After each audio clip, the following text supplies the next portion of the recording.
ಬೀದರ್ ಜಿಲ್ಲೆಯ ಭಾಲ್ಕಿ ತಾಲೂಕಿನ ಡೊಣಗಾಪುರ ಗ್ರಾಮದ ರೈತ ಸಂಗಮೇಶ್ ಅವರು ಸುಮಾರು 5 ಎಕರೆಯಲ್ಲಿ ಪಪ್ಪಾಯಿ ಬೆಳೆಸಲು ಸುಮಾರು 8 ಲಕ್ಷ ರೂಪಾಯಿ ಖರ್ಚು ಮಾಡಿ ಇನ್ನೇನು ಫಸಲು ಬಂದು ಮಾರುಕಟ್ಟೆಗೆ ತೆಗೆದುಕೊಂಡು ಹೋಗಿ ಮಾಡಿದ ಖರ್ಚೆಲ್ಲ ವಾಪಸ್ ಬರುತ್ತೆ ಎಂದು ತಿಳಿದುಕೊಂಡಾಗ ರೈತನಿಗೆ ಬಿಗ್ ಶಾಕ್ ಎದುರಾಗಿದೆ.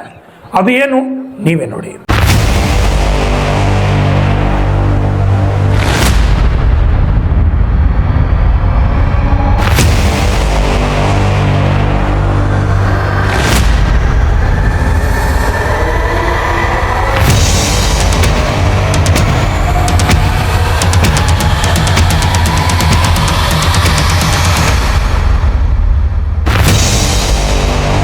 ಬೀದರ್ ಜಿಲ್ಲೆ ಭಾಲ್ಕಿ ತಾಲೂಕಿನ ಡೊಣಗಾಪುರ ಗ್ರಾಮದ ರೈತ ಸಂಗಮೇಶ್ ಅವರು ಸುಮಾರು 5 ಎಕರೆಯಲ್ಲಿ ಪಪಾಯಿ ಬೆಳೆಸಲು ಸುಮಾರು 8 ಲಕ್ಷ ರೂಪಾಯಿ ಖರ್ಚು ಮಾಡಿ ಈಗೇನು ಫಸಲು ಬಂದು ಮಾರುಕಟ್ಟೆಗೆ ತೆಗೆದುಕೊಂಡು ಹೋಗಿ ಮಾಡಿದ ಖರ್ಚೆಲ್ಲ ವಾಪಸ್ ಬರುತ್ತೆ ಎಂದು ತಿಳಿದುಕೊಂಡ ರೈತನಿಗೆ ಶಾಕ್ ಒಂದು ಕಾದಿತು.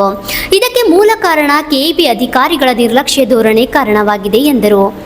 ದೈವ ಒಂದು ಬಗೆದಿದೆ ಎಂಬಂತೆ ಸರಿಸುಮಾರು 3 ತಿಂಗಳಿಂದ ಸಮರ್ಪಕ ವಿದ್ಯುತ್ ಸಮಸ್ಯೆ ಎದುರಾಗಿ ಹನಿ ನೀರಾವರಿ ಮುಖಾಂತರ ಕೊಡಬೇಕಾದ ಕ್ಯಾಲ್ಸಿಯಂ ಗೊಬ್ಬರ ಸಿಗದೆ ಹೂವೆಲ್ಲ ಉದುರಿ ನೆಲಕಚ್ಚಿವೆ. ಈಗ ರೈತನ ಪಾಡು ಮಾತ್ರ ಕೇಳುವವರ್ಯಾರಿಲ್ಲ. ಇದನ್ನು ಅರಿತು ಗ್ರಾಮದ ಯುವ ಮುಖಂಡ ರೈತ ಯುವ ಮೋರ್ಚಾದ ತಾಲೂಕು ಪ್ರಧಾನ ಕಾರ್ಯದರ್ಶಿ ಜಗ್ಗೇಶ್ ಕನ್ನಾಳೆಯವರು ರೈತನ ಆತ್ಮಹತ್ಯೆಗೆ ಪ್ರಯತ್ನಿಸುತ್ತಿದ್ದು ಸುದ್ದಿ ತಿಳಿದು ಸ್ಥಳಕ್ಕೆ ಧಾವಿಸಿ ರೈತನನ್ನು ಕರೆದುಕೊಂಡು ಬಂದು ಧೈರ್ಯ ತುಂಬಿ ಕೆಬಿ ಅಧಿಕಾರಿಗಳ ತರಟೆ ತೆಗೆದುಕೊಂಡ ಘಟನೆ ನಡೆದಿದೆ.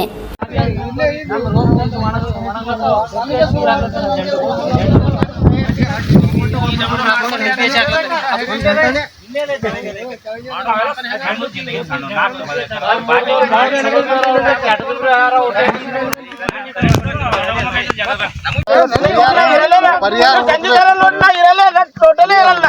ಇವತ್ತು ನಿಮ್ ಕಾಲು ಬಿದ್ದು ಹೇಳ್ತಾ ಲೈಟ್ ಮಾಡಿ ಬೀಳತ್ತ ಯಾಕಂತ ಕೇಳ್ತೀರಿ. ನಿನ್ 6 ನಂಬರ್ ಅದ, ನಿಮ್ ಪಂಪ್ ಸೆಟ್ಟಿ ಪರ್ಮಿಷನ್ ಅದ ನೋಡ್ರಿ. ಪಂಪ್ ಸೆಟ್ಟಿ ಪರ್ಮಿಷನ್ ನೋಡ್ರಿ ಪಂಪ್ ಸೆಟ್ಟಿ ಪರ್ಮಿಷನ್ ಇಲ್ಲ. ಯಾಕಂದ್ರೆ ಕರೆಂಟ್ ಕೊಡಂದ್ರೆ ನಾ ಹೆಂಗ್ ಮಾಡ್ಲಿ ಹೇಳಿ. ಈಗ ಅದು ರೊಕ್ಕ ಕೊಟ್ಟರು ಬರ್ತದ. ಇವತ್ತು ಕರೆಂಟ್ ಹಾಕಿದ್ರೆ ನಾವು ಕಾಯಿ ಹತ್ತವ. ಈಗ ಅದು ಎಷ್ಟು ಲಕ್ಷ ಏನಾಗದ ಪೂರ ನೋಡ್ರಿ. ಸೆಕ್ಟರ್ ಈಗ ಅದಕ್ಕೆ ಪರಿಹಾರ ಇಲ್ಲ. ಈಗ ನಂಗೆ ಪರಿಹಾರ 1.5 ತಿಂಗಳಾಯ್ತ್ರಿ. 1 ದಿನ ಇಲ್ಲ 2 ದಿನ 1.5 ತಿಂಗಳಾಯ್ತು. ಹೆಂಗ್ ಮಾಡಿದ್ವಿ ನಾವು? 1.5 ತಿಂಗಳಾಯ್ತು. ನಾ ನಿಮ್ ಕಾಲು ಬಿದ್ದೆ ಅದ ಒಂದ್ ಅರ್ಧ ತಾಸು ಕುಡ್ರಿ ಅಂದ. ಈಗ ನಾ ಹೆಂಗ್ ಮಾಡ್ಲಿಲ್ಲ ಕೊಟ್ರು 7 ಗಂಟೆನೇ ಕುಡ್ತೇನೆ. ಯಾಕೆ ಕೊಟ್ಟಿಲ್ಲ? ನೀವು ಸಪ್ಲೈ ಕೊಟ್ಟಿಲ್ಲ ನೀವು ಏನ್ ಕೆಲಸ ಮಾಡ್ತೀರಿ? ನಾ ಹೆಂಗ್ ಮಾಡ್ಲಿಲ್ಲ? ನಾನು ಇಂತ ನುಕ್ಸಾನ ಕೊಟ್ಟಿದ್ದೀವಿ. ಚಾಲೋ ಆಯ್ತದ ಗೊತ್ತಾ? ಜಾಲ ಈಗ ತಗೊಂಡ್ರಿ. ಈಗ ಏನ್ ಮಾಡ್ರಿ? ಅದಕ್ಕೆ ಸತ್ತೋಗಿನ ಮೇಲೆ ಅದಕ್ಕೆ ಏನ್ ಬರ್ತದೆ? ಆಯ್ತದ ಮಾಡಿಸ್ಕೋರಿ. ಏಟ ಅಂದ್ರೆ ಅದು ನೋಡಿ. ನೀವು ಗಿಡ ಒಡೆ ನೋಡ್ರಿ. ನೀವು ಫಸ್ಟ್ ನೋಡಿ. ನೀವು ಕೇಳಿದ್ರಿಲ್ಲ ಅದು ಕಡಿಂದಾಗ ಹೇಳ್ತೆ ನಿಮ್ಗೆ. ಓಸು ಬೀಳತಾವ ಕಾಯಿ ಹತ್ತಿದ ಆ ಕಡೆ ಪೂರಾ ಪ್ಲಾಟಿಗೆ ಹತ್ತೇವ್. ಎಲ್ಲರೂ ಮುಚ್ಚಿ ಬೀಳತಾವ. ಅದಕ್ಕೆ ತಾಕತ್ತಿಂದ ಇರಲ್ಲ. ಈಗ ಮಾಡ್ಕೋರಿ. ಇವತ್ತು ಚಾಲ ಇರ್ತದೆ. ನಿಮ್ಗೆ 1.5 ತಿಂಗಳು ಆಯ್ತು ಹೇಳ್ತೇನೆ. 1.5 ತಿಂಗಳೆಲ್ಲ ನನಗೆ ಫೋನ್ ಮಾಡತ್ತ. ಒಂದು 10 ದಿವಸ ಆಗಿರ್ಬೇಕು. 10 ದಿನ 15 ದಿನ ನಂಗೆ ಹೇಳ್ತ. ಒಂದು 15 ದಿನ ಒಳಗಾಗಿ ನೀವು ಮದ್ವಿ ನಾ ನೀನು ಬಿ ಮಾತಾಡಿದ್ನ. ನೀನು ಹೇಳ್ತೇನೆ ನಾನು ಒಬ್ಬರು ಬಿಡತ್ತಾರೆ.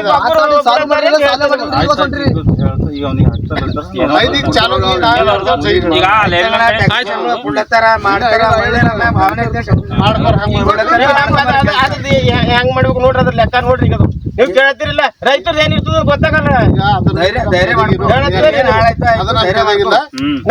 ಹೋಗಿ ಅವ್ರ ಮೇಲೆ ಕಂಪ್ಲೇಂಟ್ ಮಾಡ್ಯಾರಿ. ಕಂಪ್ಲೇಂಟ್ ಮಾಡಿ ನಮ್ ಜೀವನೇ ಹಾಕುವಲ್ಲ. ಅವ್ರ ಹೆಸರು ಮೇಲೆ ಜೀವನೇ ಕೊಡ್ತಾ ಗೊತ್ತಿಲ್ಲ.